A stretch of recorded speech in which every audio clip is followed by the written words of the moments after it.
Hey, it's TK Irish at the Camp Kennerk Podcast. It's Sunday. It's sports. It is baseball. That's right. We got some exciting news today. Let's take a trip down memory lane. 1989, there was a movie released called Field of Dreams, starring Kevin Costner, and it had an all-star cast. And it was all about a farmer out in Iowa who had this hallucination of hearing this voice saying, "If you build it, they will come." Well, it's a very good movie. It's about baseball and how it all evolved around the baseball game of the yesterday. So, Major League Baseball has done something very, very unique and very exciting, is that they have taken that concept and they have built on it. So the last 10 years, they would actually have a Major League Baseball game there in Dyersville, Iowa. And they'd build a temporary stadium and they would have the games come out. But what they did is that they did not make it an annual game. They just did it every 2, 3, 4 years. And it's just gotten phenomenal results. So they're bringing it back this summer. Uh, Mark your calendar, August 13th. The Minnesota Twins are playing the Philadelphia Phillies.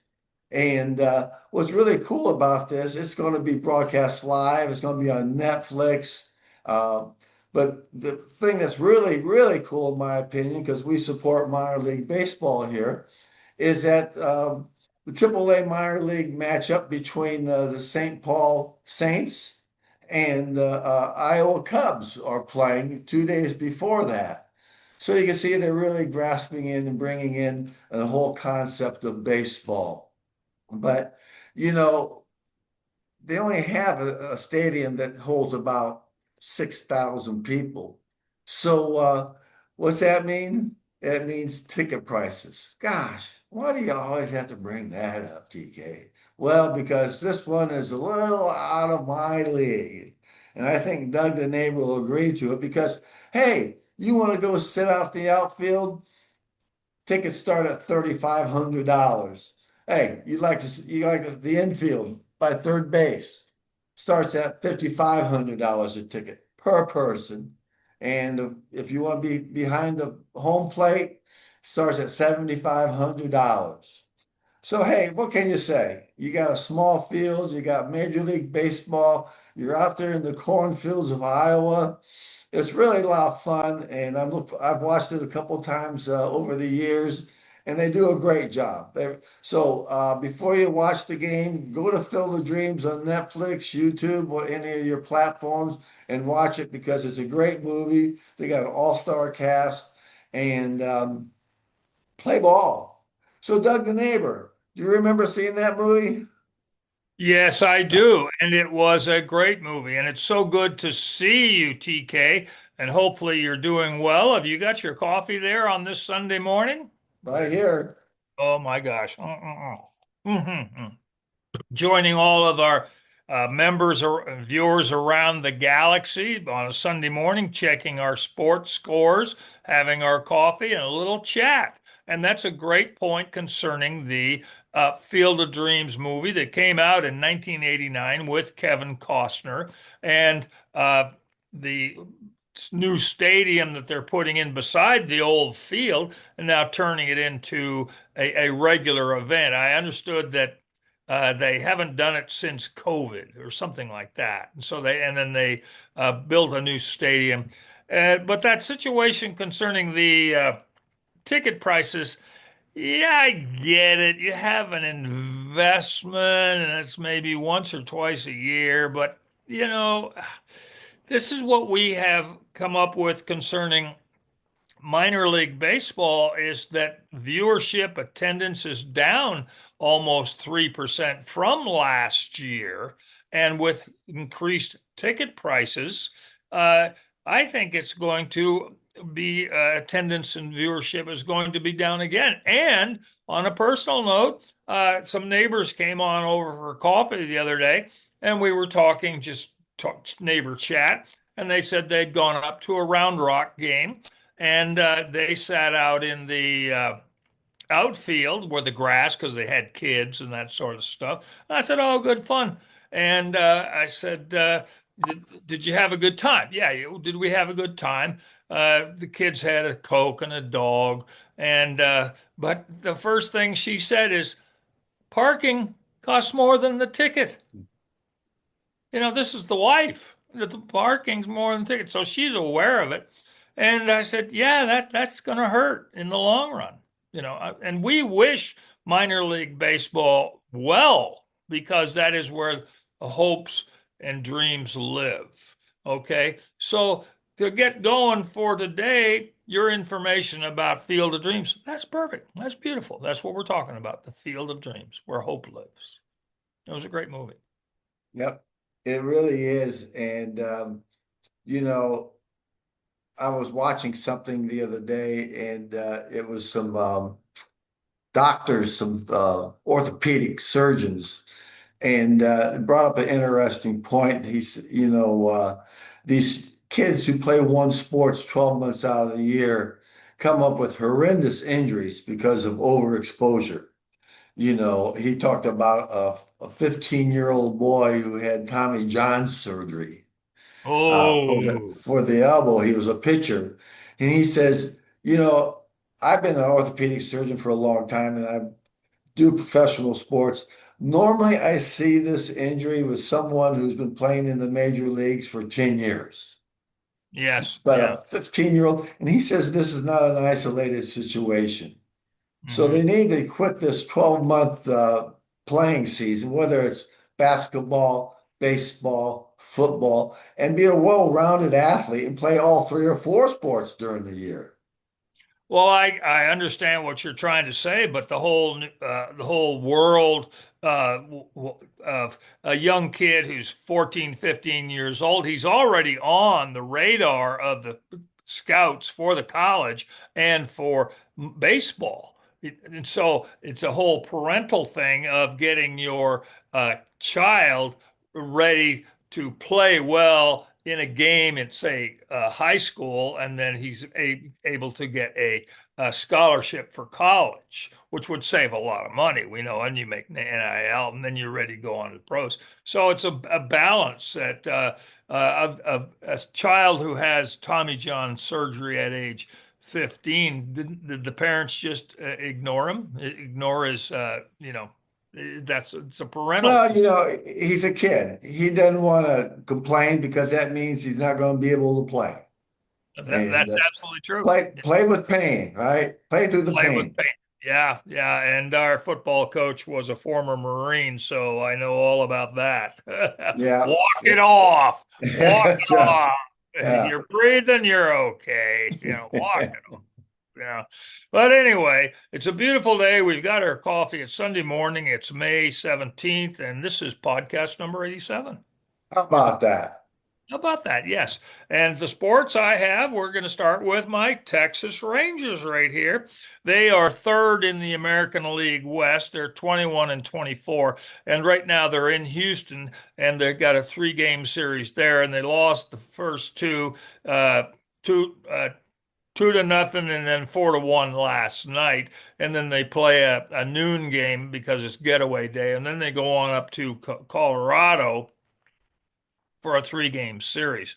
Now the Rangers are batting 228, but that's 26th in the league. That's not good. Well, thank goodness there are 28 teams.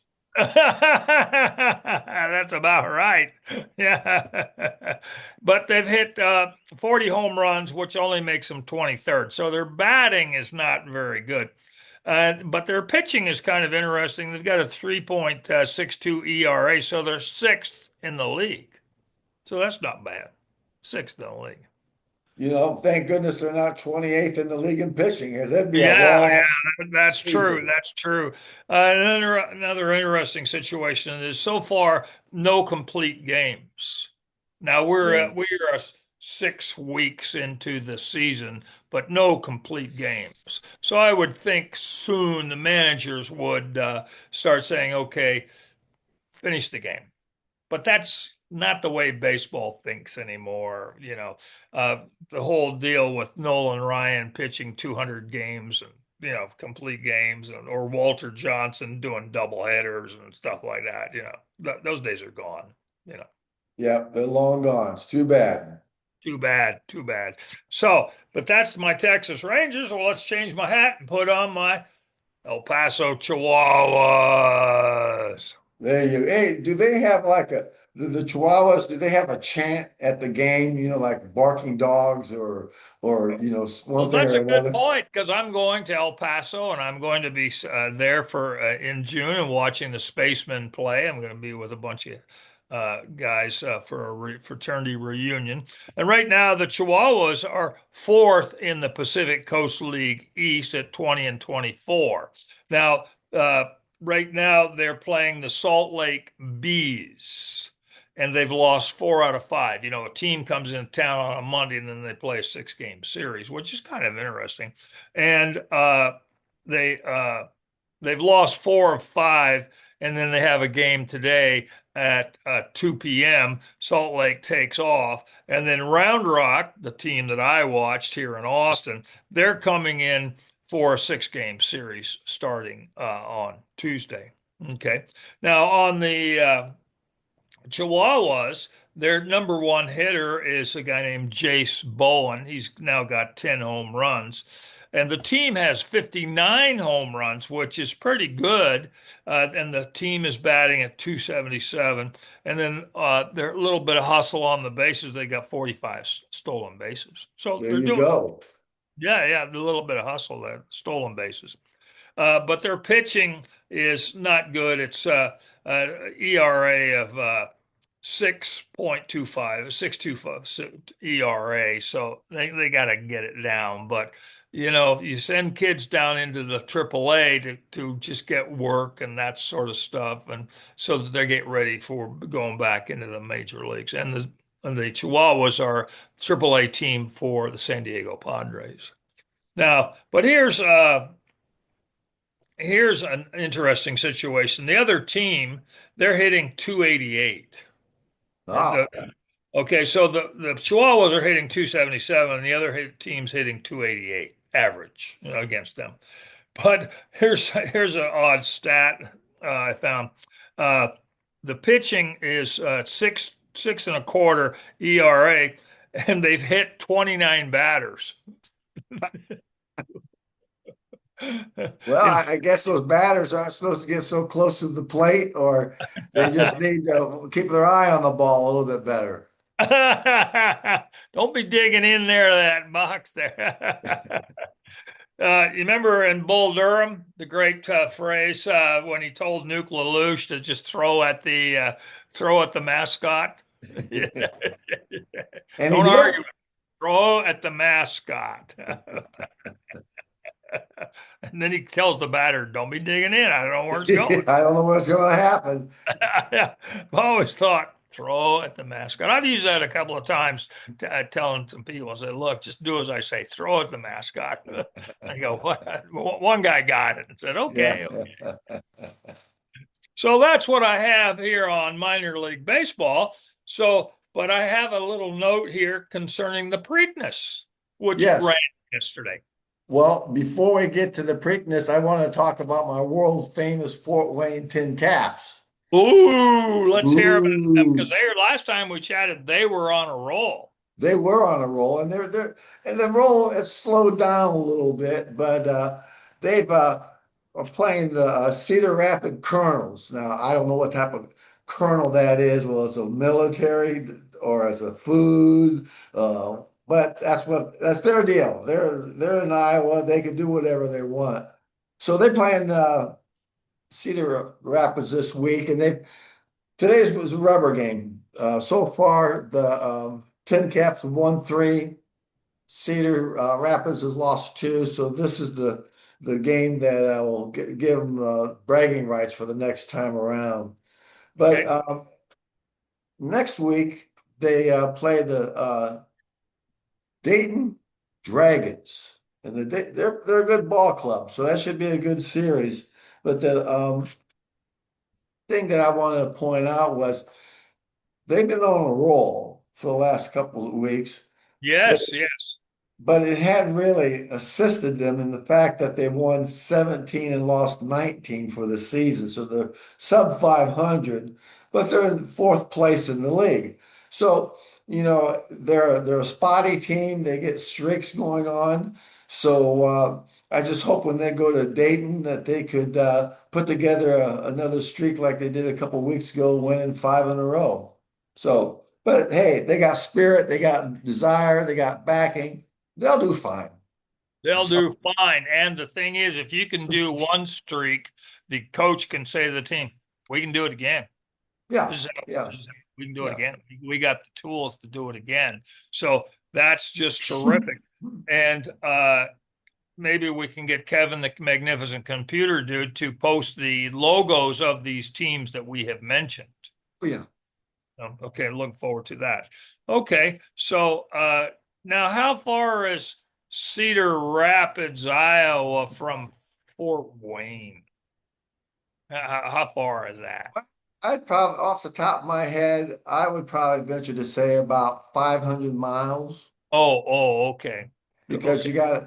you gotta go through.